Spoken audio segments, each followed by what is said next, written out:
सिद्धेभ्यः जय श्री ओम नमः सिद्धेभ्यः जय श्री ओम नमः सिद्धेभ्यः। सर्वमंगलमांगल्यं सर्वकल्याणकारकं प्रधानं सर्वधर्माणां जैनं जयतु शासनं जैनं जयतु शासनं जैनं जयतु शासनं। पंच परमेष्टि भगवान की जय हो। आचार्य श्री गुरुवर कुंद कुंद महाराज की जय हो। आचार्य श्री गुरुवर विद्यासागर महाराज की जय हो। बोले निर्यापक श्रमण मुनि पुंगव 108 श्री सुधा सागर जी महाराज की जय हो। समस्त मुनि संघ की जय हो। उपादान और निमित्त की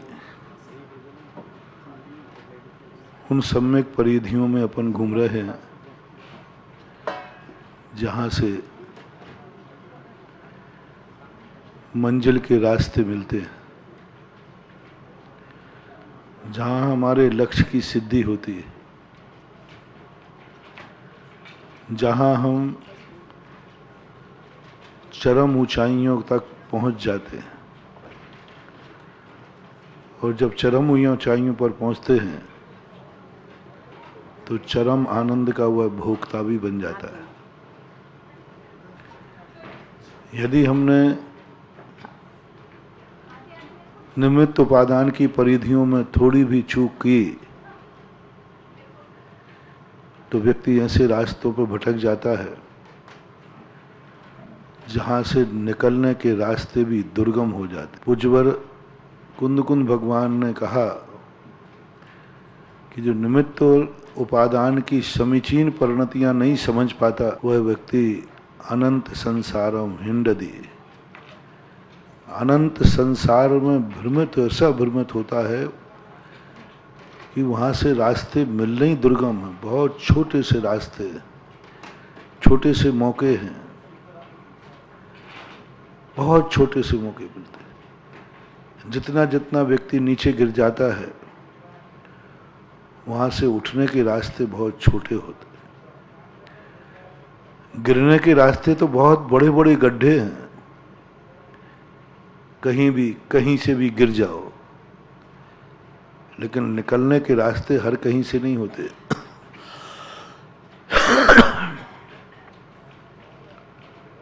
गाड़ी चलने का रास्ता तो निश्चित होता है कि उसी लीक पर चलना है, लेकिन गाड़ी गिरने के कोई रास्ता नहीं होता कहाँ गिरना है। गाड़ी चलेगी कहाँ, उसकी पटरी तय है, उसकी पटरी निश्चित है, निश्चित है। गाड़ी कहाँ चलेगी उसका रास्ता तय है, लीक है, लकीर है, सड़क है, लेकिन गिरने का कोई ठिकाना नहीं कहाँ गिरेगी। और गिरती है तो उसका कुछ भी अंत नहीं, गड्ढे में भी गिर सकती है, कहीं भी हो सकती। इसलिए इस संसारी व्यक्ति को गिरने के पतन के बहुत रास्ते हैं, किसी भी तरीके से गिर सकता है। कई लोग पूछते हैं महाराज दुर्गति से कैसे बचें? बहुत रास्ते हैं।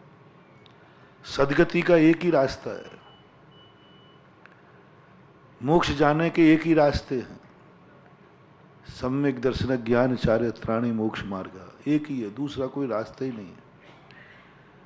लेकिन नरक जाने के, निगोद जाने के, दुर्गति में जाने के कितने रास्ते हैं? रास्ते ही रास्ते हैं, जहां से चाहो वहां से चले जाओ। मकान मालिक मकान में आने का रास्ता तय होता है, निश्चित होता है, लेकिन चोर और डाकुओं के आने का रास्ता कोई निश्चित नहीं होता। मकान मालिक का रास्ता भी तय है, मालिक हर रास्ते से नहीं आता, उसका दरवाजा तय है, बनाया जाता है, सोच विचार के बनाता है। इस दरवाजे से मैं आऊंगा जाऊंगा, गमना गमन आगमन निर्गमन होगा, व्यवस्थित करता है उस दरवाजे, उसी दरवाजे से आना जाना होता है। लेकिन चोर कोई दरवाजा निश्चित नहीं, कोई दरवाजा नहीं मिले तो वो दीवार तोड़ के दरवाजा बना लेगा, उसका कोई स्थान है ही नहीं। पाप के कोई स्थान नहीं होते, पुण्य का स्थान निश्चित है, धर्म करने का स्थान निश्चित है, मंदिर है। लेकिन पाप का स्थान कोई दुनिया में निश्चित नहीं है। जब चाहे जहां चाहे व्यक्ति पाप कर सकता है। कोई दुनिया ने सिस्टम ही नहीं बनाया कि पाप कहां करना, धर्म कहां करना, इसके सिस्टम तो बना दिए। भगवान का नाम कहां लेना, भगवान की पूजा कहां करना, ये सब सिस्टम बनाए गए, मंदिर बना दिए। हर व्यक्ति ने, विश्व में कोई भी संप्रदाय वाला हो, धर्म करने का स्थान निश्चित करता है। मस्जिद हो, गुरुद्वारा हो, मंदिर हो, धर्म ध्यान करूंगा तो यहां करूंगा। लेकिन पाप करने का कोई ने दुनिया में स्थान नहीं बनाया कि मैं पाप कहां करूंगा। बहुत बड़ी बात है, यही विचार नहीं, यही दुर्भाग्य है। धर्म के स्थान सीमित हैं और पाप के स्थान कोई सीमा नहीं, कोई सीमा नहीं, कोई सीमा नहीं। अपन सबको मालूम है पाप और पापी दुनिया में कब और कहां नहीं है। धर्म ध्यान के लिए कितनी बड़ी बात, एक सीमित, एक छोटा सा मंदिर है, उस मंदिर में जाकर हम धर्म करेंगे। लेकिन पाप कहां कहां करोगे? पूरा नगर, पूरा देश, पूरा मुल्क, पाप का क्षेत्र कितना है और धर्म का क्षेत्र कितना सा है? कितना छोटा सा स्थान। यहीं देख लीजिए, इस पूरे के पूरे आपका गांव है, बिजोलिया है, उसमें धर्म करने के स्थान कितने हैं? सभी संप्रदायों के मिला लो 100 निकल आएंगे। और पाप के स्थान कितने हैं?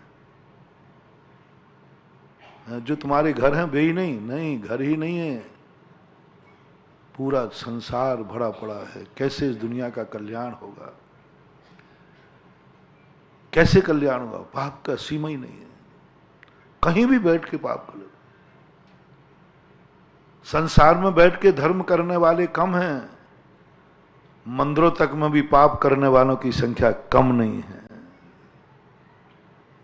मंदिरों में पूजा हो या ना हो, घरों में पूजा हो या नहीं हो, लेकिन मंदिरों में चोरी जरूर हो जाती है। यानी पापी मंदिर को भी नहीं छोड़ता। क्या करें? मंदिर को भी नहीं छोड़ता, मंदिर में भी चोरी कर डालता है। पहली बार तो इतनी बड़ी विडंबना थी कि इतने सारी दुनिया में धर्म करने के स्थान जैसे तैसे कुछ बनाए, तीर्थ बनाए, मंदिर बनाए। पूर्वजों ने कहा कोई बात नहीं, दस्तूर कर लो, छोटा सा बना लो, कम से कम इतना तो दस्तूर कर दो कि मैं इस स्थान पर पाप नहीं करूंगा, इस स्थान पर कोई पाप नहीं करेगा, इतना तो कर लो। दस्तूर है ये, ध्यान रखना, धर्म नहीं है। एक धर्म का दस्तूर होता है और एक धर्म होता है। दस्तूर को बोलते नेग, भाई दस्तूर तो करो कम से कम। ये जो आज अपन धर्म कर रहे हैं मंदिरों आदि में, ये सब दस्तूर हैं, दस्तूर कर रहे हैं। मंदिर में आकर धर्मात्मा बन जाते हैं, ये दस्तूर है। धर्म क्षेत्र की सीमाओं से नहीं बनता, वास्तविक धर्मात्मा वही है जो सारी दुनिया में कहीं भी चला जाए वह धर्म के अलावा कुछ करेगा ही नहीं। शर्वक भगवान ने बांटा। सर्व भगवान ने कहा कि एक धर्मात्मा और एक धर्म का दस्तूर करने वाला। मुनिराजों से कहा तुम मंदिर में ही धर्म नहीं करोगे, तुम जगत में जहां जाओ, जहां तुम बैठोगे वही तुम्हारे लिए मंदिर है, जहां तुम चलोगे वही तुम्हारे लिए तीर्थ है, जो तुम सोचोगे वही तुम्हारी साधना है, जो कुछ तुम बोलोगे वही मंत्र है। बहुत बड़ी बात। कुछ नहीं हमारे साधु के लिए कह दिया। वास्तविक धर्मात्मा साधु भी बन सकता है, साधु बनने के बाद ही आ सकता है, क्योंकि जिसके लिए कोई सीमा ही नहीं, सारी दुनिया 3 लोक में कहीं भी चला जाए, साधु किसी भी क्षेत्र में पाप नहीं करता, पाप की गुंजाइश नहीं। उसने क्षेत्र को धर्म नहीं माना है, अपने आत्मा के स्वरूप को धर्म माना है। तुम लोगों ने मंदिर में धर्म माना है और साधु ने सारी दुनिया में धर्म माना है। इसलिए साधु से कहा गया तुझे मंदिर जाने की जरूरत नहीं, तू जहां बैठा है ना वही तो मंदिर है। जहां जहां पैर पड़े संतन के बेजग तीर्थ हों। तीर्थ है, तुझे क्या मंदिर है। आप लोग कहते हैं ना मंदिर में पाप नहीं करना, मंदिर में क्रोध नहीं करना, तो जिनवानी ने कह दिया, मुनिराज ने पूछा मंदिर में नहीं करूंगा। नहीं नहीं, तू तो जहां बैठेगा वही मंदिर है, तेरा तो मंदिर साथ चलता है, क्योंकि तू मूर्त है और जहां मूर्त है वहां मंदिर है। तू तो मूर्ति है, जिन मुद्रा है। मंदिर 4 दीवालों का नाम है या भगवान जहां बैठता है वहां मंदिर है। 4 दीवालों का नाम मंदिर नहीं है। घर की दीवारों और मंदिर की दीवारों में कोई अंतर नहीं, वही मिस्त्री है, वही गारा है, वही ईंट है, वही सब कुछ है। फर्क कितना है, उन 4 दीवारों में जहां भगवान बसता है उसे मंदिर कहते हैं, जहां संत बसता है उसे संतशाला कहते हैं, जहां गृहस्थ बसता है उसे घर कहते हैं।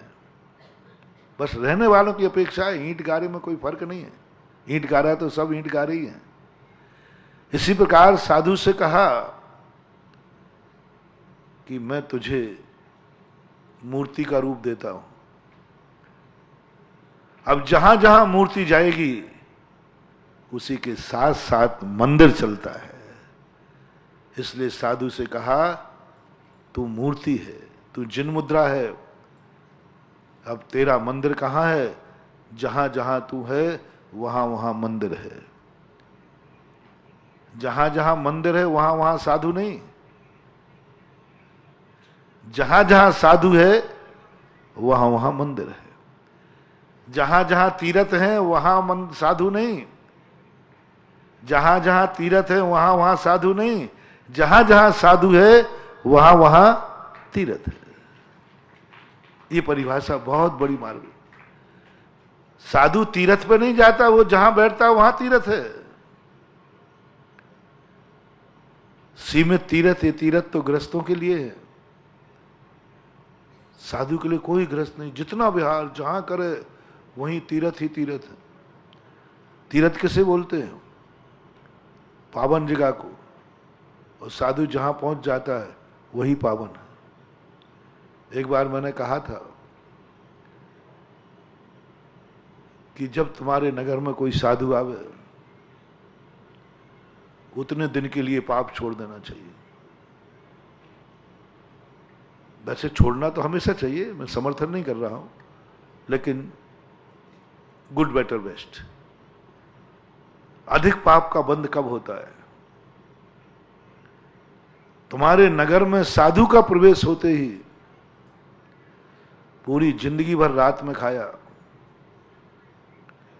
और जिस दिन साधु नगर में आया उसके बाद तुमने रात में खाया, जिंदगी भर का पाप एक तरफ रख लीजिए और उस दिन का पाप एक तरफ रख लीजिए जिस दिन साधु नगर में आया था, क्योंकि साधु के आते ही वो नगर तीर्थ बन गया। अब तीर्थ में रात में खाने का पाप लगेगा।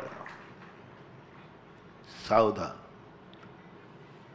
एक व्यक्ति ने घर में रात में खाया, एक व्यक्ति ने मंदिर में रात में खाया,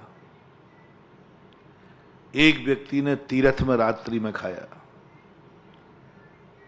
एक व्यक्ति ने घर में जाकर पाप किया, एक ने मंदिर में पाप किया, एक ने तीर्थ पे पाप किया, एक ने घर में क्रोध मान माया लोभ किया, एक ने मंदिर और तीर्थ में क्रोध मान माया लोभ किया। एक व्यक्ति ने हिंसा, किसी का मर्डर बाजार में कर दिया, एक ने किसी का तीर्थ में कर दिया, एक ने मंदिर में कर दिया। जितने भी पाप होते हैं, गलत कार्य होते हैं, पाप नहीं बदल रहा हूं, स्थान बदल रहा हूं। पाप नहीं बदल रहा हूं, पाप वही जो भी आप कर समझते, जो जिसको पाप लगता हो, मैं सबकी कह रहा हूं। एक व्यक्ति ने गुटखा बाजार में खा लिया, एक ने तीर्थ पे खा लिया, एक ने मंदिर में खा लिया। पाप वही है, पाप को मत बदलो, पात्र को बदल दो। कल पात्र की कीमत कही थी ना हमने, ये सब पात्र हैं। निमित्त बदल दो, उपादान मत बदलो, उपादान वही रहने दो, द्रव्य वही रहना, द्रव्य को मत बदलो। द्रव्य शराब है तो शराब रहने दो, गुटखा है तो गुटखा रहने दो, जो द्रव्य है द्रव्य वही रखो, मात स्थान बदल दो। स्थान बदलने से पाप बंद में अंतर आएगा कि नहीं? घर, बाजार और मंदिर, कुछ नहीं बदला, वस्तु नहीं बदली, क्रिया नहीं बदली, क्या बदल गया? स्थान बदल गया। अनंत अनंत गुणा पाप, अनंत अनंत गुणा पाप, क्रिया वही है, कोई अंतर नहीं। लोग कहते हैं कि एक द्रव्य दूसरे द्रव्य का कुछ नहीं करता, स्थान अकेले मात्र से।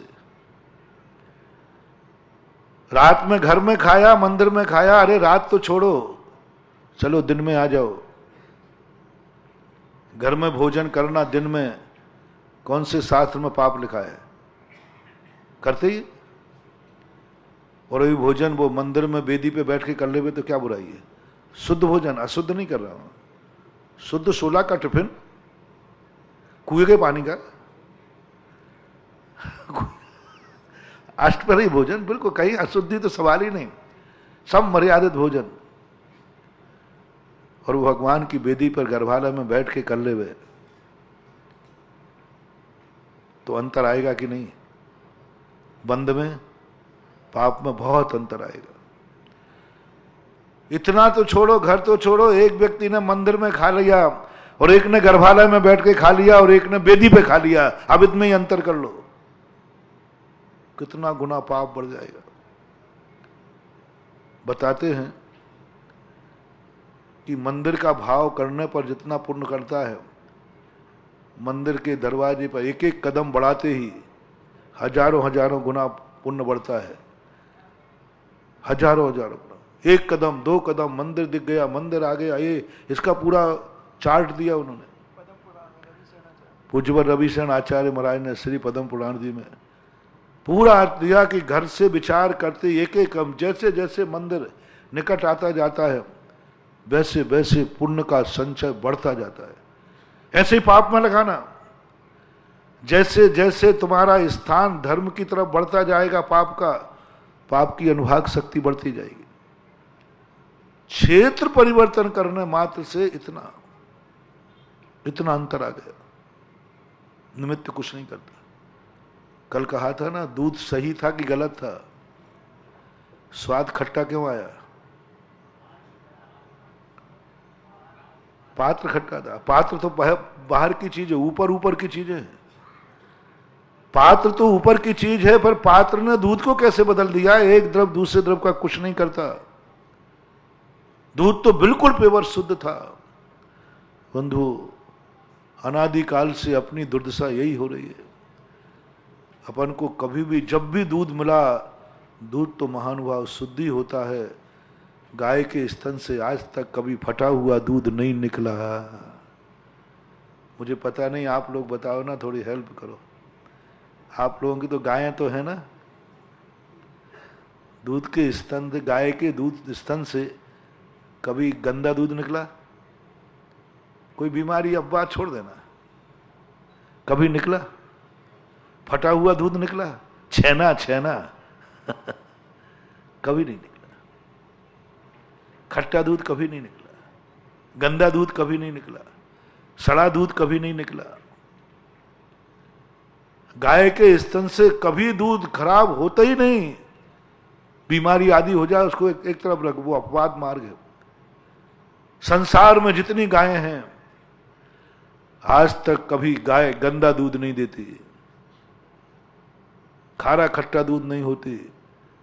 फिर ये दूध को गंदा कौन करता है? उपादान है दूध, द्रव्य है दूध, द्रव्य दृष्टि है दूध, ग्रहण करना है दूध। भोग निमित्त का नहीं होता, भोग उपादान का होता है। जिसमें कार्य होता है उस कार्य का भोग होता है, जिससे कार्य होता है उसका भोग नहीं होता। जिससे कार्य होता है, रोटी जिन जिन साधनों से बनती है, वे साधन खाने में नहीं आते। खाने में क्या आता है? रोटी। चूल्हा खाने में नहीं आता, पट्टा बेलन खाने में नहीं आते, ये सब साधन है। निमित्त का भोग नहीं होता, उपादान का भोग होता है। निमित्त का भोग नहीं होता, निश्चय का भोग होता है, द्रव्य का भोग होता है, द्रव्य का भोग होता है। लेकिन द्रव्य को गंदा कौन करता है? उपादान कभी भी अशुद्ध नहीं है। पूज्यवर ने कुंद भगवान ने नियम सार के अंदर कहा, गाय के दूध के समान अंदर जो शक्तियां भरी हैं वे सदा त्रिकालिक शुद्ध हैं। अविभागी प्रतिषेध कभी अशुद्ध नहीं होते, कभी अशुद्ध नहीं होते, कभी अशुद्ध नहीं होते। वो तो त्रिकालिक शुद्ध हैं, कल भी थे, आज भी हैं, कल भी रहेंगे। कभी अशुद्धि का सवाल ही नहीं उठता। जो उपादान है, हमारे अविभागी प्रतिषेध उपादान है, द्रव्य शक्ति है, द्रव्य दृष्टि है, मूल हमारा सब कुछ है। हम मालिक हैं उसके, और वही उपभोग में आने वाला है। अविभागी प्रतिषेधों का ही हम उपभोग करते हैं, अविभागी प्रतिषेध ही हमें आनंद देते हैं, वही तो हमारी निधि है। उन अविभागी प्रतिषेधों को जब द्रव्य दृष्टि से देखते हैं, गाय के स्तन में दूध देखो, सदा शुद्ध शाश्वत भरा हुआ है। अपनी आत्मा के अविभागी प्रतिषेध त्रिकालिक शाश्वत शुद्ध है, त्रिकालिक है। जब तक वो आत्मा के अंदर हैं सब त्रिकालिक हैं, शुद्ध हैं।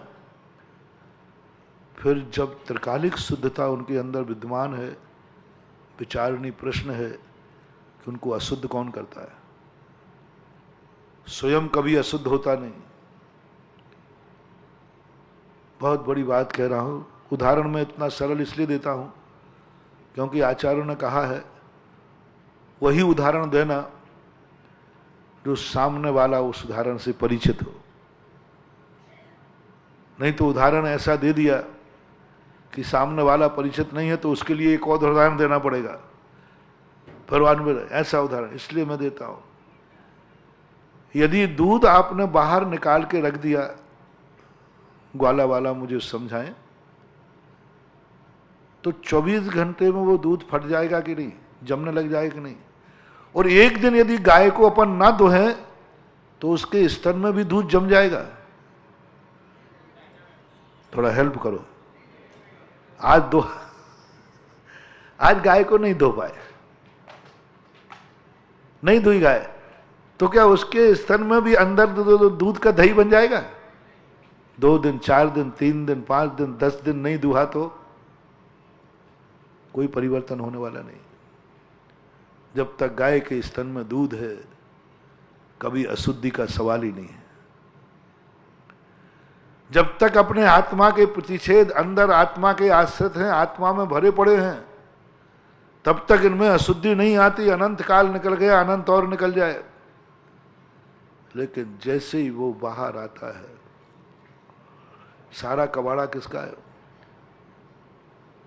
बहुत बड़ी बात अभी धबला जी के अंदर मिली, वहां पर बहुत अच्छी। कफ निर्जीव है, थूक भक्ष है, थूक भक्ष है, क्योंकि दिन भर अपन थूक ही तो खाते रहते हैं। अभक्ष खा रहे, अपने मुंह में थूक है कि नहीं, और वो कहां जा रहा है, कहां आ रहा है, शुद्ध है, अचित्त है। जब तक मुंह में थूक है उसमें जीव नहीं पड़ते। आज तक ना मुंह गंदा हुआ, ना मुंह में रहने वाला थूक गंदा हुआ। ये तो गंदी चीज है, ये तो गंदी चीज है, लेकिन जिसने पैदा की है उसके अंडर में है। अभी थूक मुंह ने पैदा किया है, वो मुंह के अंदर है। प्रकृति कहती है जिसने पैदा किया उसके कंट्रोल में जब तक है तब तक उसमें अशुद्धि नहीं आएगी। अब अपनी जिंदगी निकल गई, मुंह में थूक सदा रहता है, 24 घंटे रहता है, एक क्षण भी ऐसा नहीं जिस समय अपने मुंह में थूक नहीं रहता हो। लेकिन आज तक ना तो मुंह गंदा हुआ, ना मुंह में कीड़े पड़े, और ना थूक में कीड़े पड़े। बहुत सरल उदाहरण, बहुत बड़ा सोच। अभी पूज्यवर वीरसेन स्वामी ने धबला की 14वीं पुस्तक में निर्जीव विश्वरूप क्षय की चर्चा की है। हालांकि अभी इस पर चिंतन जारी है, लेकिन फर्स्ट एड जो बता रहा हूं, थूक के लिए उन्होंने कह दिया, गजब बात, ये अचित्त है। यदि सचित्त होता तो फिर तो कितने जीवों की मरना होता अपने पास, कितने जीव मर रहे होते। अचित्त कह दिया उन्होंने। क्यों? थूक पैदा करता कौन है? मूल पॉइंट पे जाना, उपादान दृष्टि पकड़ना, उपादान दृष्टि पकड़ना। जब तक जिसने पैदा किया उसकी कस्टडी में है, तब तक थूक गंदा नहीं हो सकता। जब तक अपने अंदर खून है, खून भी अचित्त है।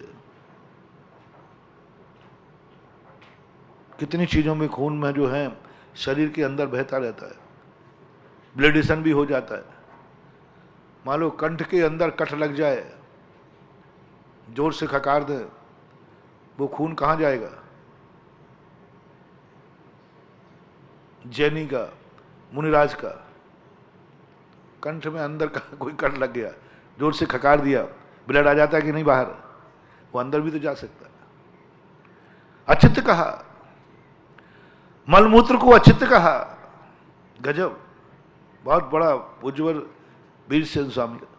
मलमूत्र इतना गंदा है, लेकिन जिसने प्रोडक्टेड किया है उसके अंडर में है, तब तक वो शुद्ध है। मल मूत्र शरीर के अंदर है। देखिए, बाहर यदि अपन थोड़ी देर लघु शंका कर दें, कितनी गंदगी बाहर आएगी, दुर्गंध आएगी, वहां जीव पड़ जाएंगे। लेकिन 24 घंटे यदि आप लघु शंका नहीं जाओ, शरीर के अंदर मलमूत्र पड़ा रहे, तो दुर्गंध आती क्या? नहीं आती, क्योंकि प्रोडक्ट जिसने बनाया है अभी वो उसकी कस्टडी में है। जिसने बनाया है, जिसकी वो संपत्ति है, जिसका वो भोक्ता है, उसकी कस्टडी में होने से मल में, मूत्र में, कफ में, खून में जीव नहीं होते, गंदा नहीं होता, सड़ेगा नहीं, वो सड़ ही नहीं सकता।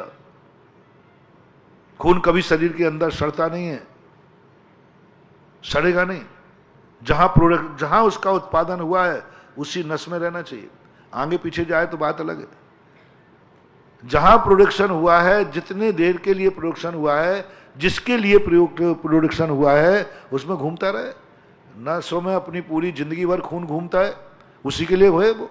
उसमें जीव नहीं होते, खून में अचित्त है, जीव रहते, गंदा नहीं होता। सारी गंदगी अपने शरीर में भरी है, लेकिन जब तक शरीर के अंदर है वो गंदगी है ही नहीं। तो गंदगी है ही नहीं। जैसे मैंने उदाहरण दिया था, अपन हाथ चमड़ी पर रख के करते हैं कि कुछ अलग चम्मच से खाते हैं? हाथ चमड़ी है कि नहीं? इस पर रोटी रखने से चमड़ी का स्पर्श हो गया कि नहीं? पहले बताओ, सबके हाथों में जो है ये चमड़ी है कि नहीं? तो जहां चमड़ी का यदि कोई चीज छू जाए तो क्या चमड़ी की छुई चीज खाना चाहिए? खाना चाहिए क्या? नहीं खाना चाहिए। शास्त्र में लिखा, और रोज को मुनराज खा रहे हैं। ये चमड़ी जब तक शरीर से लगी है शुद्ध है, पूरी चमड़ी शुद्ध है।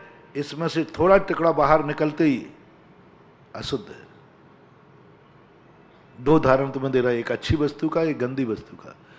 गंदी वस्तु भी है लेकिन वहीं पर है, जीवों से रहित है। अब यही थूक जैसे ही बाहर निकालेंगे, अवक्ष, छूने योग्य नहीं, देखने योग्य नहीं, तुरंत कीड़े पड़ जाएंगे। तुरंत कीड़ा पड़ेगा, एक अंतर मुहूर्त नहीं लगेगा। कप में कीड़े, मूत्र में कीड़े, मल में कीड़े, खून में कीड़े, खून बाहर निकलते ही असंख्यात जीवों की उत्पत्ति हो जाएगी, 30 जीवों की। ये उदाहरण। इसी प्रकार दूध की बात मैं कह रहा था, इसी प्रकार आत्मा की शक्ति की बात कह रहा था। कौन का शुद्ध करने वाला है? मैं तो त्रिकालिक शुद्ध हूं, पक्का है। फिर अशुद्ध कौन करता है? राग द्वेष आत्मा के स्वभाव नहीं है, कसाय करना आत्मा का स्वभाव नहीं है, ये स्वभाव नहीं आत्मा के। फिर विभाव आत्मा के अंदर त्रिकालिक विभाव है नहीं, फिर विभाव आता कहां से? आत्मा में तो स्वभाव ही है, आत्मा का स्वभाव त्रिकालिक शुद्ध है, फिर ये विभाव कहां से आया? राग द्वेषादि पर्याय कहां से हुए? ये नर नारक आदि क्या है? किसने किया? निमित्त ने किया। संसार उपादान से नहीं बनता है, संसार निमित्त से बनता है। बिना निमित्त के कभी संसार बन नहीं सकता, बन ही नहीं सकता, संभव। पुण्य भली पर किसी रूप में आत्मा का ध्यान हो सकता है, लेकिन पाप कभी अकेले नहीं कर सकता। पाप के लिए दो चाहिए। क्रोध करो तो, मान करो तो, माया करो तो, लोभ करो तो, कोई ना कोई दो चाहिए। किस पर क्रोध करोगे? मैंने एक दिन कहा था, अपने आप पे क्रोध कभी आता ही नहीं। क्रोध करने के लिए दूसरा चाहिए, निमित्त चाहिए। और इसलिए तो आचार्य ने कहा कि निमित्त बुद्धि हटाओ। निमित्त बहुत खतरनाक है, निमित्त से बचो, निमित्त से हटा दो। निमित्त में रह करके ये मत कहो कि मैं तो त्रिकालिक शुद्ध बना रहूंगा, नहीं रह सकते।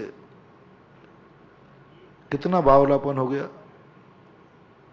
ये कथन को मैं गलत नहीं, मैंने कल ही कहा, कोई भी कथन जितने उपादान कृत हैं सब गलत नहीं है, सब सत्य हैं लेकिन मिथ्या है। सत्य हैं लेकिन मिथ्या है। जो व्यक्ति ये मानता है कि जैसे शक्ति रूप में शुद्ध है, वैसे ही बाहर आने पर भी पर्याय भी शुद्ध है, तो ये कहलाता है मिथ्या, सत्य होकर के भी मिथ्या। जैसे मुंह में कफ, मुंह में थूक शुद्ध है, वैसा ही थूक बाहर निकालने के बाद भी भक्ष्य है। क्यों? हेतु देखना, एक व्यक्ति दूसरे का थूक खा रहा था, स्वयं का थूक खा के चाट रहा था। दूसरे का थूक सही या स्वयं का थूक हाथ पर लेके फिर चाट गया। बोले पापी, मिथ्या दृष्टि, अभक्षी। उसने हेतु क्या दिया? वाह, मैंने बाहर निकाल के चाट लिया तो आपने पापी अभक्ष कह दिया, और जिंदगी भर से हर व्यक्ति मुंह में लेकर मुंह में निकल रहा है तो वो अभक्ष नहीं है। हेतु देखो कौन सा दिया। जिंदगी भर मुंह में होने के बाद भी वो अभक्ष का सेवन करने वाला नहीं है, और एक सेकंड बाहर निकला और पुनः भक्षण कर लिया तो अभक्ष है। उस थूक को अभक्ष किसने किया? हाँ, किसने अभक्ष किया? बहिर्मुखी। बाहर जाओगे अभक्ष हो जाओगे, बाहर जाओगे गंदे हो जाओगे, बाहर जाओगे तो छूने योग्य भी नहीं रहोगे। बस ये है रहस्य। निमित्त ने बाहर की हवा लगी, जब तक उपादान के अंदर था, बाहर आया, निमित्त की हवा लगी, अभक्ष हो गए। खून अंदर से अपन पूरा शरीर में खून बह रहा है, लेकिन बाहर निकल के कोई खा ले, अभक्ष, मांसाहारी, पापी। और मांसाहार तो शरीर में भरा है, प्रोडक्शन मांसाहार के ही तो कर रहे हैं अपन। खाना पीना काय के लिए खाते हैं? मांस और खून के लिए, और वो इसलिए जी रहे हैं, लेकिन बाहर आते ही अभक्ष हो गए। किसकी महिमा है ये? द्रव्य, क्षेत्र, काल, भाव, निमित्त में महानुभाव बहुत बड़ी ताकत है। अनादि काल की शुद्ध शक्ति को भी अशुद्ध कर सकता है। इसलिए निमित्त में रह करके शुद्ध होने की कल्पना नहीं बन सकती। शुद्ध, यदि तुम्हें त्रिकालिक शुद्धता चाहिए तो शुद्ध क्षेत्र होना चाहिए। शुद्ध क्षेत्र, शुद्ध क्षेत्र के बिना आपका कार्य शुद्ध नहीं रह सकता, कितना भी प्रयास कर लेना।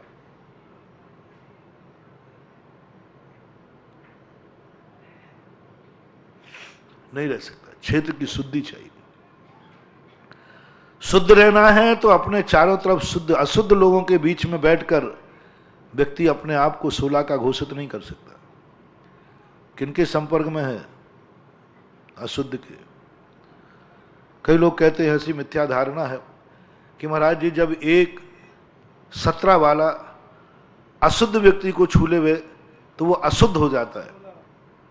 हाँ, 16 वाला 17 वाला 16 वाले को छू लेवे तो 16 वाला 17 का हो जाता है। तो महाराज फिर 16 वाला 17 वाले को छू ले तो वो 16 का हो जाना चाहिए, सीधी सी बात। एक अशुद्ध व्यक्ति ने शुद्ध व्यक्ति को छू लिया तो वो अशुद्ध हो गया। अब शुद्ध व्यक्ति अशुद्ध को छू ले तो वो शुद्ध हो जाना चाहिए। सीधा महाराज न्याय है? नहीं। 16 वाला चाहे 17 वाले को छुए, चाहे 17 वाला 16 वाले को छुए, अशुद्ध ही होना है। अशुद्ध कभी शुद्ध नहीं होगा, शुद्ध को ही अशुद्ध होना है, वही अशुद्ध होगा। चाहे खरबूजे पर तलवार गिरे, चाहे तलवार पर कटेगा कौन? खरबूजा। तलवार मारेंगे तो खरबूजा। अब अपन कहें खरबूजे को तलवार में पटको तो तलवार कट जाएगी, अरे तलवार कटने वाली नहीं है।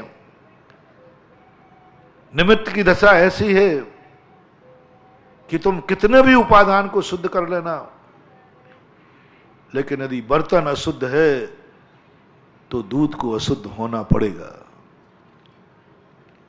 कई लोग कहते महाराज दूध को क्या मांझे? नहीं मांझना, उपादान को नहीं मांझना, उपादान में पुरुषार्थ नहीं करना। उपादान तो उपादान है, उसको क्या शुद्ध करना, वो तो शुद्ध है। अशुद्ध करने वाला कौन है, उसको पहचानो। यही तो भूल हो रही अनादिकाल, यही तो भूल है, यही तो मिथ्या है, यही तो एकांत है। हमने उपादान को पहचान लिया ना, सही पहचाना, उपादान को सही पहचाना, बिल्कुल 100% का ऐसे उपादान है, त्रिकालिक शुद्ध है, शाश्वत है, अविनाशी, सब कुछ सही है। लेकिन हमने वही वाली बात, ऊपर के हाथ को पहचाना, नीचे को नहीं पहचाना। यही तो विनाश हो रहा है, यही तो हो रहा है। मैंने उदाहरण दिया था ना कि राणा प्रताप का, राणा प्रताप ने यही तो भूल की थी। उन्होंने अपनी शक्ति को पहचाना था, अपनी शक्ति को पहचाना था, अपनी दुधारू तलवार को पहचाना था, अपने बल को पहचाना था, अपनी सेना को। बड़ा अहंकार था उनको, बहुत अहंकार था राणा प्रताप, क्योंकि मेरी शक्ति, मेरी शक्ति, मेरी शक्ति। कौन है, कौन टिकेगा मेरे सामने? कौन टिक भी नहीं सकता था। इनको तलवार पर भरोसा था, जैसे अपन लोगों को अपने उपादान पर भरोसा है। हमारा उपादान अजर अमर अविनाशी है, है, पक्का है, शाश्वत है, त्रिकालिक शुद्ध है, बहुत शक्तिमान है, बहुत शक्ति है हमारे उपादान में। यह अहंकार हमें है, लेकिन हम दुश्मन की शक्ति नहीं जानते। हम मालिक हैं ना, मालिक को अपने घर का वही दरवाजा पता है जो उसने बनाया है, उसे चोर का दरवाजा पता नहीं है, वो कहीं से भी आ सकता है। अपन घर के मालिक है ना, तो मालिक को कौन सा दरवाजा पता है? उससे पूछो भाई आने जाने का दरवाजा कौन सा है, तो वो कौन सा बताएगा? जो बनाया है, साहब ये दरवाजा है। चोरों का दरवाजा पता नहीं। ये कितनी बड़ी भूल हो रही है, इसलिए लुट रहे हैं। अनादिकाल से जो अपन लुटे हैं, इसलिए लुटे हैं कि हमें अपना दरवाजा मालूम है जिससे हम आते जाते हैं। हमने ये ज्ञान ही नहीं किया कि चोर किसी भी दरवाजे से आ सकता है, इसलिए बैंक का लॉकर चारों तरफ से पैक किया जाता है और अज्ञानी मार गेट पर ताला लगा के रखता है। चौकीदार ताले पे बैठालता है, ताला गेट पर लगा देता है और चोरी हो जाती है। ताला लगा रहा, चौकीदार बैठा रहा और माल गायब हो गया। कैसे हो गया? चौकीदार कहता मैं तो यहीं बैठा हूं साहब। ताला कहता है मैं तो ज्यों का त्यों लगा हूं। और खजाना कहता लुट गया। भूल कहां हुई? बंदेज हमने अपने दरवाजे पर किया, चौकीदार अपने दरवाजे पर किया। हम चोर के दरवाजे के संबंध में अनभिज्ञ थे कि चोर कहीं से भी आ सकता है। इसलिए जो लॉकर बनते हैं बैंक के, उनमें दरवाजा होता है वो मैनेजर के आने जाने के लिए, लेकिन चोर कहीं से भी आ जाता है तो लॉकर को चारों तरफ से पैक। जमीन में भी आरसीसी, एक लॉकर बन रहा था एक स्थान पर, तो मैंने कहा भाई जमीन में आरसीसी क्यों? बोले चोर जमीन में से भी आ सकता है। मैंने कहा भाई जमीन में आरसीसी डाल रहा है, इतनी मोटी डाल रहा है। मैंने कहा ये जमीन में क्यों? बोले महाराज जी चोर तो जमीन में से ही आ सकता है, कहीं से सुरंग खोद करके, और हुआ है ऐसे कई चोरियां हुई हैं, तो जमीन में भी से आ सकता है। तो जो ज्ञानी पुरुष होते हैं उन्होंने जमीन को भी सुरक्षित कर दिया। दीवार तोड़ के भी आ सकता है, खिड़की नहीं रखो, नहीं महाराज दीवार तोड़ के, उन्होंने किवाड़ को आरसीसी का कर दिया, दीवार को आरसीसी कर दी। बोले छत पे से आ सकता है, बोले छत, यानी चारों तरफ से चोर के दरवाजे पैक करता है, तब वो लॉकर का माल बच पाता है। सम्यक दृष्टि। जीव अपने आत्मा के सारे अभिभागी प्रतिच्छेदों को चारों तरफ से लॉक करता है। वो कहता पहले चोरों के दरवाजे बंद करो, और चोरों के दरवाजे बंद हो जाएं तो अपने दरवाजे से कभी चोर मेन दरवाजे से तो आता ही नहीं है। हाँ, मेन दरवाजा कमजोर हो तो बात अलग है, और चोर को सबको मालूम है कि मेन दरवाजा कभी कमजोर होता नहीं, वहां चौकीदार मिलेगा। अपना उपादान भी बंधु ऐसा ही है। लुटेरों को पहचानो, बार बार जैनाचार्य कहते हैं चोरों के दरवाजों को जानो पहले। राणा प्रताप चूक गए, ऐसी चूक की उन्होंने, और यह चूक उनके लिए दिल्ली से सेना चली। सेना चल करके आ गई। राणा प्रताप से कहा कि साहब दिल्ली से भारी, बोले कोई चिंता मत, एक एक को निपटा दूंगा। लेकिन जैसी सेना सामने आई, तलवार काम ही नहीं कर रही, क्योंकि उनके पास बंदूक थी, इनके पास तलवार था। तलवार तक आएगा तभी तो मारोगे, बंदूक की मार के लिए पास आना कि दूर से ही चलेगी। दूर से बंदूकें दाग गईं, तलवार काम ही नहीं आई, तलवार रखी रह गई, उपादान शक्ति रखी रह गई, पूरी शक्ति रखी रह गई। पूरी सेना तलवारें बल्लम लेके खड़ी है। क्या कर लिया? राणा प्रताप कहते क्या बात है, राणा प्रताप जैसी तलवार और बल्लम की ताकत दुनिया में किसी के नहीं थी। लेकिन दुश्मन जानता था दुश्मन तलवार लेके नहीं आया, दुश्मन बल्लम लेके नहीं आया, दुश्मन बारूद लेके आया, गोले लेके आया। और जैसे ही गोले बाजू के डाले, पलायन उड़कर भाग गए। राणा प्रताप को झुकना पड़ा, दर दर की ठोकरें खाना पड़ी, घास की रोटियां खाना पड़ी, भीलों की बस्ती में रहना पड़ा, बच्चों के लिए भी भूख और तड़पना पड़ा। किस कमी के कारण? उपादान में कमी थी क्या? निशक्ति में कमी थी क्या? अपनी शक्ति का ज्ञान था कि नहीं? सब कुछ था, दुश्मन की शक्ति का ज्ञान नहीं था। सबसे नीति है राजनीति, अपनी शक्ति को जानने से पहले दुश्मन की शक्ति जानो। तुम युद्ध की तैयारी कर रहे हो, कौन सी तैयारी कर रहे हो? युद्ध नीति पढ़ो। ये पूरा संसार पूरा युद्ध है बंधुओं। यदि तुम सही युद्ध नीति पढ़ लो तो तुम्हें भी कर्मों से युद्ध लड़ना है। पूरा वही है। अरे हमारे यहां कर्मों को क्या कहा? दुश्मन। अब हमें भी लड़ना। वो उस नीति, जो नीतियां वहां युद्ध की होती हैं, ठीक वही नीतियां मैंने इसमें देखी। उन्होंने कहा दुश्मन की शक्ति को पहचानो, रामायण उठाओ। रामायण, रामचंद्र जी तुरंत पूछते हैं। महाभारत उठाओ, महाभारत में आज कौन सी तैयारी करना है?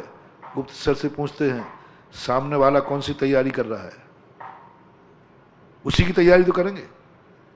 सामने वाला चक्रव्यूह की रचना कर रहा है तो तुम चक्रव्यूह करो, तुम मकर व्यूह की रचना कर रहे हो, और वो चक्रव्यूह करके आगे आए तो क्या करोगे? तुम मकर रचना कर रहे हो, वो चक्र रचना कर रहा है। गुप्तचरों को भेजा जाता था, सामने वाले का पता करो आज वो किस रणनीति से लड़ेगा।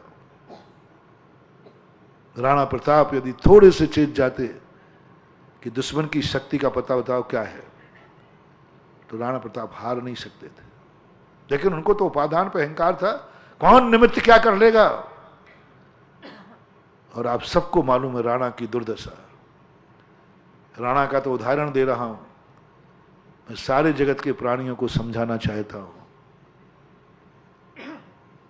सकारात्मक ऊर्जा की सुरक्षा। सकारात्मक ऊर्जा अपने अंदर से प्रकट होती है, सकारात्मक ऊर्जा कोई देता नहीं है। भगवान भी नहीं, गुरु भी नहीं, मंत्र भी नहीं। ये सब सुरक्षा कवच है, ये सब रक्षा कवच है। हमारी शक्ति को, जैसे एक दीपक, बड़े आदमियों से तुम्हें, जो मैंने पहले कहा था ना 2-3 दिन पहले, बड़े आदमी से कुछ उम्मीद मत करना, कुछ नहीं मिलता। भगवान से भी नहीं, गुरु से नहीं, बड़ों से, और लेना भी नहीं। लेकिन बड़ों को छोड़ना नहीं, बड़ों को छोड़ना नहीं। बड़ों का नेचर मैं बता देता हूं। भगवान का नेचर, गुरु का नेचर, मंत्र का नेचर, शक्तियों का नेचर, बड़ों का नेचर, ब्रह्मांड का नेचर इतना सा है, ये कुछ देंगे नहीं, कुछ देंगे नहीं। क्योंकि ये मालूम है इनको, ये सर्वज्ञ हैं, ये अंतर्यामी हैं, ये सब कुछ जानते हैं। वो कहें, ये बताओ, आपसे पूछता हूं, किसी व्यक्ति का तुम्हें मालूम है कि इसके पास अपरंपार धन है, और तुम्हें मालूम है, और तुमसे मांगने आवे कि भाई कुछ 1-2 लाख रुपया दोगे, तो तुम दे दोगे कि नहीं दोगे? और तुम्हें मालूम क्या है, इसके पास तो अरबों, मेरे से भी ज्यादा है, नहीं दोगे। क्यों देगा वो? तेरे पास तो खुद है, तेरे पास कौन सी कमी है, तू मेरे से मांग रहा है। कई बड़े आदमी, दानी, दूसरे से दान नहीं मांग पाते। क्यों? बोले तेरे पास भी तो है, तुम ही कर लेना काम। ऐसी शक्ति आ जाती है उसके अंदर है। सर्वज्ञ क्यों देगा हमें? वो तो देख रहा है इसके पास कम है क्या जो मेरे सामने मांगे, बदमाश कहीं का। भगवान सर्वज्ञ है, वो बाहर ही नहीं जानता, अंदर भी जानता है। वो कहता है इसके पास कम है, ये भी तो अनंत शक्ति का भंडार है, और भीख भकारी मांग रहा है, नहीं देगा वो। गुरु भी जानता है, माँ बाप भी जानते हैं कि इस बेटे में इतनी ताकत है कि मेरे से ज़्यादा कमा सकता है, इसलिए उसने कह दिया बेटा मेरे पास फीस को पैसे नहीं है। क्यों कहा था? बोले जिससे कमाना सीख जाए। हर बड़े को अपने छोटे की औकात मालूम है, और भगवान के सामने बदमाशी मत करना, इसलिए मांगना मत। भगवान सब जानता है। इतना झूठ बोलते हैं भगवान के सामने। मैं कछु नाई कियो जी बिन कारण जग बंधु, आहा निमु नारायण कन्हैया, मैं नहीं माखन खायो मैया, मैं नहीं माखन खाया, मैंने कुछ नहीं किया। भगवान ने कर्म हरे, तूने क्या नहीं किया, तू ही कर्म गड़िया है। लेकिन भगवान को छोड़ना नहीं, बड़े आदमियों को छोड़ना नहीं। क्यों? बड़े आदमी कुछ देते नहीं हैं, बड़े आदमी अपनी तिजोरी का ताला खोलना सिखा देते हैं। खोल ले अपनी तिजोरी का ताला। बड़े आदमी मैनेजर के समान होते हैं, बैंक मैनेजर के समान। वो तुम्हें कुछ भी देने वाले नहीं। लॉकर तो अपना है, संपत्ति अपनी है, लेकिन तुम अपने आप नहीं खोल सकते, मैनेजर की चाबी लगेगी। लेकिन मैनेजर कुछ नहीं देने वाला। मैनेजर इतना करेगा कि तुम्हारी संपत्ति जहां रखी है वहां पहुंचने का रास्ता खोल देगा। बस ये भगवान यही करते हैं, गुरु यही करते हैं, मंत्र यही करते हैं, गार्जियन यही करते हैं। ये कुछ नहीं लेंगे देंगे। ये मात्र जो अपने अंदर भंडार भरा पड़ा है, उस तिजोरी के रास्ते तक पहुंचने का रास्ता बता देंगे। चला जा, तू क्या मेरे से मांग रहा है? तेरे यहां कोई कम है क्या? ये प्रकाश भी नहीं देंगे, ये ज्ञान भी नहीं देंगे। एक दीपक है, छोड़ना नहीं, पर इनको छोड़ना नहीं। ये देंगे कुछ नहीं, बस इनके एक दीपक दूसरे दीपक को टच करता है। जलता हुआ दीपक बुझे हुए दीपक को, तो बोलो जलते हुए दीपक ने अपनी ज्योति दी है? कुछ दिया है? नहीं, कुछ नहीं दिया, कुछ भी नहीं दिया। फिर तुम तो बुझे हुए थे, जल कैसे गए? बहुत अच्छा उदाहरण है मानवा। ये भगवान, ये धर्म, ये गुरु, ये मंत्र, ये सारी क्रियाएं, जितने नैमित्तिक धर्म हैं, इनसे कुछ मिलता जुलता नहीं है। ये तो कहने की बात बिल्कुल सपा शुद्ध झूठ है। ये ऐसे झूठ है जैसे कहते हो आप महाराज ये मकान आपका ही है।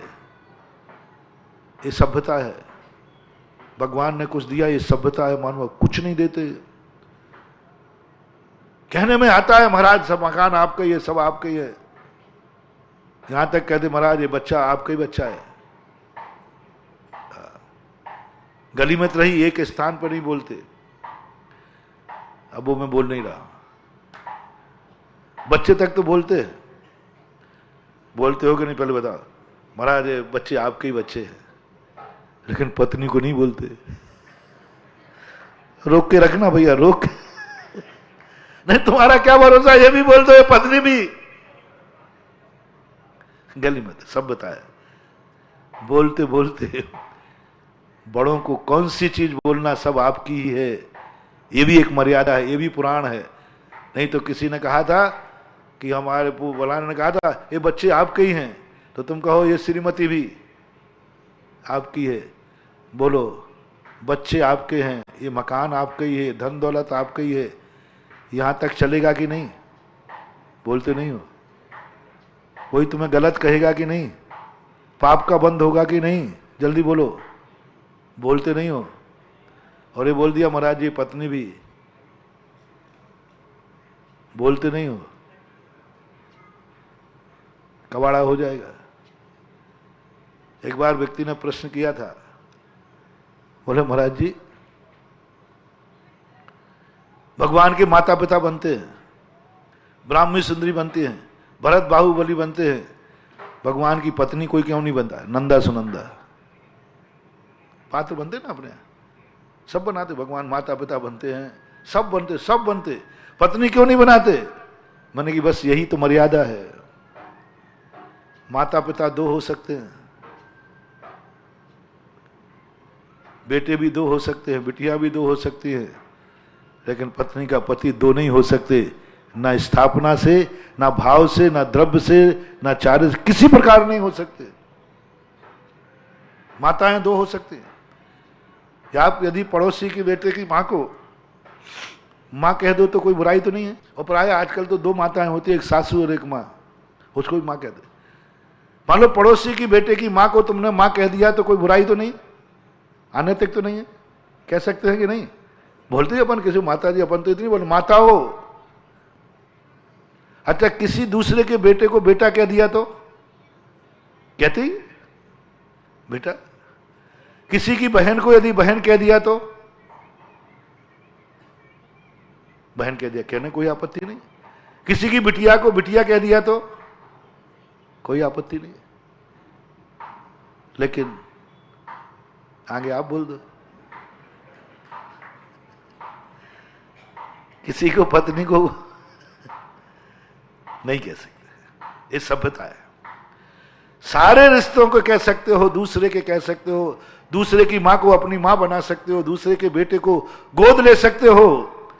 जाया हुआ बेटा दूसरे का है और गोद ले सकते हो, दूसरे की मां को अपनी मां बना सकते हो, लेकिन पति गोद नहीं लिया जा सकता दूसरे का। दूसरे के पति को गोद ले लो, गोद मन से नहीं, वचन से नहीं, काया से नहीं, द्रव्य से नहीं, भाव से नहीं, नाम से नहीं, स्थापना से नहीं, किसी अपेक्षा से नहीं। पति की स्थापना निक्षेप से दूसरा पति, नाम निक्षेप से नहीं, हो ही नहीं सकता, किसी भी रूप में नहीं बोल सकती। एक स्त्री किसी के पति को किसी भी रूप में पति नहीं बोल सकती। किसी की मां को मां बोल दिया, मैंने पहले कह दिया। किसी के ब्याई जी को ब्याई जी बोल सकते हो, जगत ब्याई जी भी होते, जगत मामा भी होते, सब लोग मामा ही मामा बोलते, पूरा मामा, पूरा गांव मामा। चाचा हो सकते, ताऊ हो सकते, ताऊ तो हाल ही बुरे, बच्चे ही ताऊ हो जाते। यहां बिजौलिया में एक ताऊ है, छोटे से बच्चे से ताऊ ताऊ कह लेते, उसका बाप भी उसको ताऊ बोलता। बताओ गधा बोलता, बाप भी ताऊ। मैं यदि अभी सुरेश से कहूंगा ताऊ को बुलाना, तो तुम किसको बुलाओगे? अब बोलो, इसको भी मालूम है कि मेरा बेटा ताऊ है, तो भी चल रहा है, कोई किसी ने आज तक बुरा नहीं कहा। लेकिन कोई स्त्री किसी को किस अपेक्षा से पति कह सकती है? किसी दूसरे के को नहीं कह सकती। एक मर्यादा है, एक सीमा है। तो ये कहने में, लेकिन वो भी झूठी है। किसी की मां को मां कहना, महाराज से कहना महाराज ये सब आपकी धन दौलत है, ये झूठ है। ये कहने में आता है कि हमें भगवान सब कुछ देते हैं, भगवान की कृपा है, गुरु की कृपा है। सत्य को समझना, सत्य और सभ्यता को एक मत करना, लेकिन ऐसा ना हो जाए कि तुम सत्य के पीछे पड़ जाओ, सभ्यता भूल जाओ।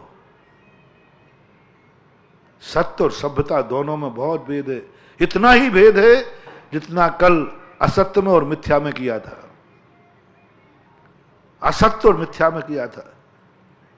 असत्य मिथ्या हो कोई नियम नहीं, और मिथ्या असत्य हो ये भी कोई नियम नहीं। ऐसा ही सत्य और सभ्यता दोनों बिल्कुल भिन्न हैं, दोनों भिन्न हैं। सभ्यता को सत्य मान लोगे तत्व हाथ से चला जाएगा, और सत्य को मानकर सभ्यता छोड़ दोगे सत्य तक पहुंच ही नहीं पाओगे। सभ्यता वो रास्ता है जो हमें सत्य तक पहुंचाता है। सत्य वो मंजिल है जो हमें सभ्यता के रास्ते से उठा करके मंजिल में सुरक्षित करते हैं। सत्य मिट जाएगा, मंजिल खत्म हो जाएगी। सभ्यता मिट जाएगी, रास्ते खत्म हो जाएंगे।